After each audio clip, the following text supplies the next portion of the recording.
I can't believe it. This hot bath feels so good. It's like heaven. I had always told myself that one day I would set out on a journey. Only I never had the courage. So in the meantime, I've been working and living at this nice old guy's tea house. But now I've decided it's time. I don't want to forget this journey, and so I decided that starting today, I'm going to keep this diary until I find the samurai who smells of sunflowers. And there you have it. I've kept my word and started my diary. I have now filled out the very first page. I have to admit that the tea house burning down helped motivate me, because I didn't have any choice but to start my trip. Parentheses, smiley face. And as weird as this may sound, the fire was caused by a couple of crazy guys. The first one to come into the tea house was a crude and vulgar guy with wild hair. The second I saw him, I thought he was a bad guy. The kind who commits all sorts of crimes. The type of person I'd never want to be friends with in a million years. I'll admit that I needed some help. The stupid governor's son had come in and thought he could do whatever he wanted.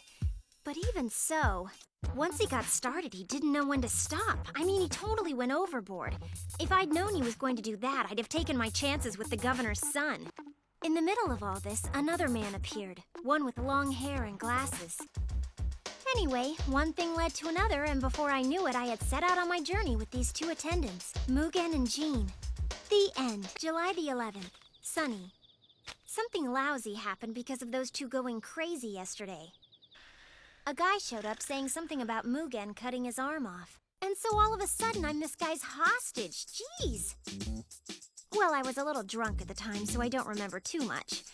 The end. July 14th. Sunny, then cloudy. I had another rotten day today because of those two.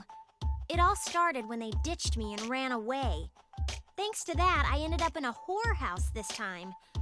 A pervert was about to have his way with me, but thanks to an old fortune teller's advice, I was saved. July 19th.